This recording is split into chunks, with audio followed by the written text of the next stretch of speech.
Japan's government has released growth data for the first quarter of this year, and the numbers show the economy has taken a step back. Japan's three biggest names in the auto industry announced disappointing numbers for the last quarter of the business year, and they're warning of rough waters ahead. Rice prices in Japan remain stubbornly high. Consumers are struggling to put food on tables and retailers to put products on shelves at affordable prices. The government has been trying to fix the problem with limited success. Right now, Japan is facing what might be its most severe economic crisis since World War II. Angry protesters are gathering outside government buildings in Tokyo shouting, "We are not your ATM."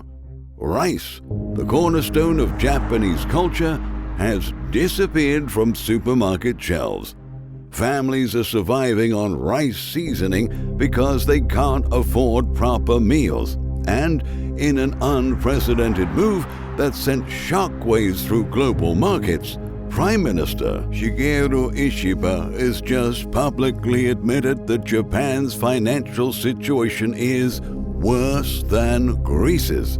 Let me paint you a picture of what's happening on the ground. Imagine living in one of the world's most advanced economies, yet watching your purchasing power evaporate as prices skyrocket while your wages stay flat. That's the reality for millions of Japanese families today. Sales of furikake, rice seasoning, used to make plain rice more palatable, are at all-time highs because that's all many families can afford. When a nation that reveres rice can't afford rice, you know something is fundamentally broken. But this inflation crisis is just the visible symptom of a much deeper disease. Right now, as we speak, Japanese bond yields are exploding upward in a way that's sending shockwaves through global financial markets. Japan's debt-to-GDP ratio has crossed the terrifying threshold of 234.9%, making it worse than Greece at the height of the European debt crisis.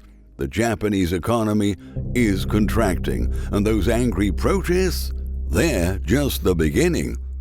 Let me read you Prime Minister Ishiba's exact words, because when I heard this quote, I knew this was a moment that would be remembered in economic history. Prime Minister Ishiba said, "It's important to recognize the dangers of a society and a world with interest rates. The government is not in a position to comment on interest rates, but the reality is we are facing a world with them. Our country's fiscal situation is undoubtedly extremely poor, worse than Greece's." Think about what he just said. The Prime Minister of the world's fourth largest economy just admitted his country is in worse financial shape than Greece was during its debt crisis. That's not political posturing, that's a cry for help. But here's what makes this even more alarming. While Greece's debt-to-GDP ratio peaked at 142.2%, Japan is sitting at a staggering 234.9%. We're talking about debt levels that are literally off the charts by any historical standard. This crisis has been building for decades, but something fundamental changed in April 2024. That's when Japanese bond yields started going absolutely berserk. And when I say berserk, I mean the kind of movements that destroy financial institutions overnight. Let me paint you a picture of what's happening in Japanese bond markets right now. The 40-year Japanese government bond yield, which had been dormant for years, suddenly jumped 11 basis points in a single session. But that's just the tip of the iceberg. Since the beginning of April, this same yield has spiked an incredible 100 basis points, reaching 3.56%.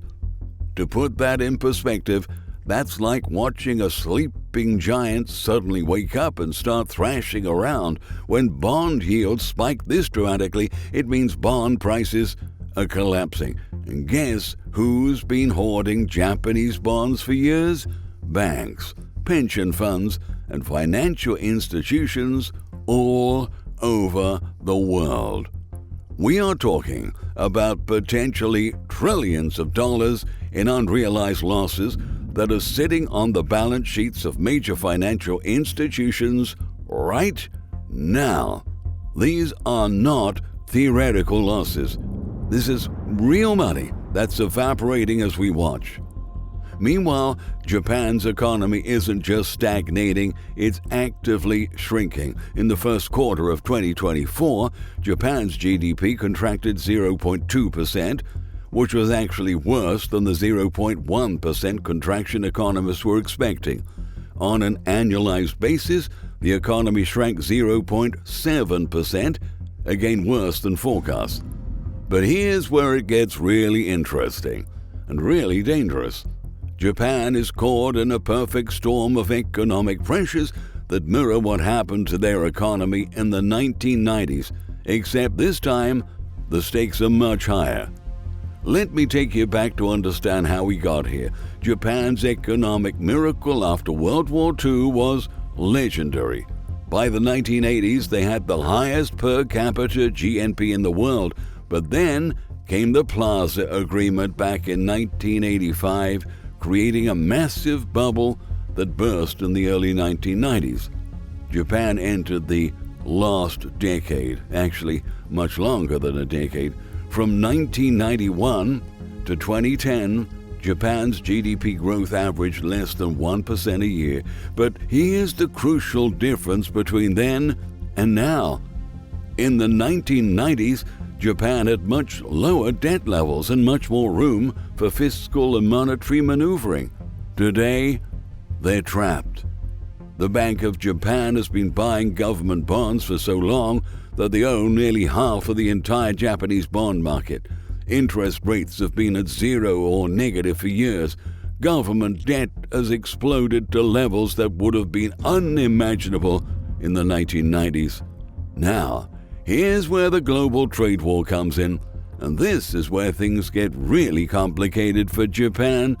The Trump administration has imposed 25% tariffs on Japanese automobiles and Japanese auto parts, and they've made it clear that Japan will not be getting any special treatment. For Japan, this is an existential threat. The automotive industry isn't just another sector of their economy, it's the backbone. Japanese automakers have spent decades building integrated supply chains that span the globe. These 25% tariffs don't just affect the final product, they affect every single component that goes into Japanese cars. Prime Minister Ishiba is caught in an impossible position. With elections coming in July, he can't afford to look weak by accepting a bad trade deal, but he also can't afford to let the trade war escalate further. The Japanese are pushing to negotiate away all tariffs, including those on automobiles, steel, and aluminum. But U.S. officials have been crystal clear. Japan will not be getting special treatment. The 25% automotive duty applies to everyone, and here's the kicker. Get this. Japanese officials are warning that if these tariffs remain, it could cause the entire Japanese economy to stall. This isn't hyperbole. It's a realistic assessment of how dependent Japan's economy has become on automotive exports. But the trade war is just one piece of a much larger puzzle. Japan is also dealing with deflation. While the United States and Europe have been fighting inflation, Japan is battling the opposite problem. In 2024, Japan's producer price index declined for 16 consecutive months. That might sound like good news, but economists call deflation economic poison. When prices consistently fall, consumers delay purchases and businesses reduce investment. The entire economy grinds to a halt. Japan lived through this nightmare in the 1990s and 2000s, and now they're watching it happen all over again. The demographic crisis makes everything much worse. Japan's population peaked in 2008 at 128 million and has been declining ever since. They're on pace to lose half their population by the end of this century. Let me say that again. They're going to lose half their population by the end of this century. The working age population has been shrinking since 2011, and the pace is accelerating. It's been estimated that this year, over 300 million Japanese citizens will be over 60. That's more than the entire population of the United States. But Japan doesn't have the social safety net to support this aging tsunami. Most elderly Japanese depend on their children for financial support. But with the economy contracting and youth unemployment soaring, that support system is breaking down. Speaking of youth unemployment, this might be the most dangerous aspect of Japan's crisis. In urban areas, nearly 20% of young people can't find work. A record 11.8 million college graduates entered the job market in 2024 only to find their degrees virtually worthless. Others have given up entirely, retreating to their parents' homes in what's called lying flat. This is creating exactly the kind of social tension that brings down governments. And now, adding fuel to the fire, we're seeing something unprecedented in modern Japanese history: mass protests against the government's economic policies. Just last month, angry residents gathered outside the Ministry of Finance in Tokyo shouting, "Demolish the Ministry of Finance." They carried signs saying, "We are not your ATM," and mocking Prime Minister Ishiba. By Japanese standards, where public dissent is extremely rare, this represents a seismic shift in public sentiment. One protester posted on social media, "When I thought about the suffering of the people, with children unable to eat 3 meals a day and sales of rice seasoning at an all-time high, I started screaming and crying." Japan is experiencing a domestic rice shortage that has caused supermarket shelves to empty and prices to double. Rice isn't just food in Japan, it carries deep cultural, historical, and spiritual significance. The fact that people can't afford or find rice is like Americans not being able to afford bread. Here's what makes Japan's situation so dangerous for the global economy. Japan is the world's 4th largest economy and is deeply integrated into global financial markets. Japanese institutions hold massive amounts of U.S. treasuries and European bonds. Japanese banks are major players in global lending markets. If Japanese financial system implodes, it won't stay contained within Japan's borders. We could see a global financial crisis that makes 2008 look manageable by comparison. Bond yields are also rising in the United States and Europe, which compounds the pressure on global financial institutions. When you have major economies simultaneously experiencing bond market stress, it creates the conditions for an unprecedented meltdown. The parallels to 2008 are eerie. Back then, the U.S. experienced a major financial crisis and a major recession simultaneously. Japan appears to be headed for exactly the same fate, except with even higher debt levels and even less room for maneuver. But here's what's different this time. The global economy is much more fragile than it was in 2008. We've had over a decade of ultra-low interest rates and massive money printing. Central banks have used up most of their ammunition. Government debt levels worldwide are at historic highs. In this environment, a Japanese financial crisis could trigger a domino effect that spreads around the world faster than anyone can respond. So what happens next? Prime Minister Ishiba leads a minority government that lost its majority back in October 2024. He's facing elections in July where his political survival is at stake. He can't afford to look weak, but he also can't afford to let the economic crisis deepen. The problem is that Japan has very few good options left. They can't cut interest rates further, they're already at zero. They can't print much more money without triggering currency collapse. They can't cut spending without making the recession worse. And they can't raise taxes without killing what little economic growth they have left.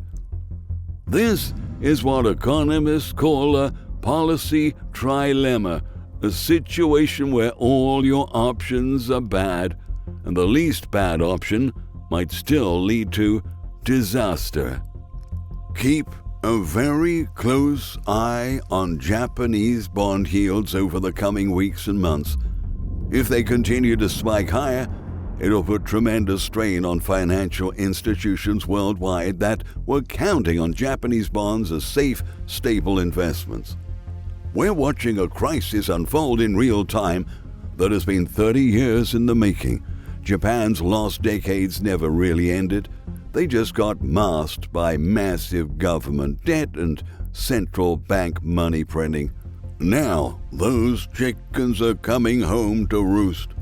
The question isn't whether Japan will face a severe economic and financial crisis. It's already happening. The question is whether this crisis will spread globally and whether the rest of the world is prepared for the economic earthquake that could result from the collapse of the world's fourth largest economy. Things are moving very quickly now. What seemed impossible just months ago is now looking increasingly inevitable. Japan's financial system is on the verge of a collapse that could reshape the global economy for decades to come.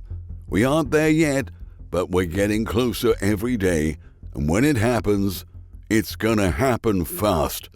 Please subscribe to Epic Economist, and thank you for watching.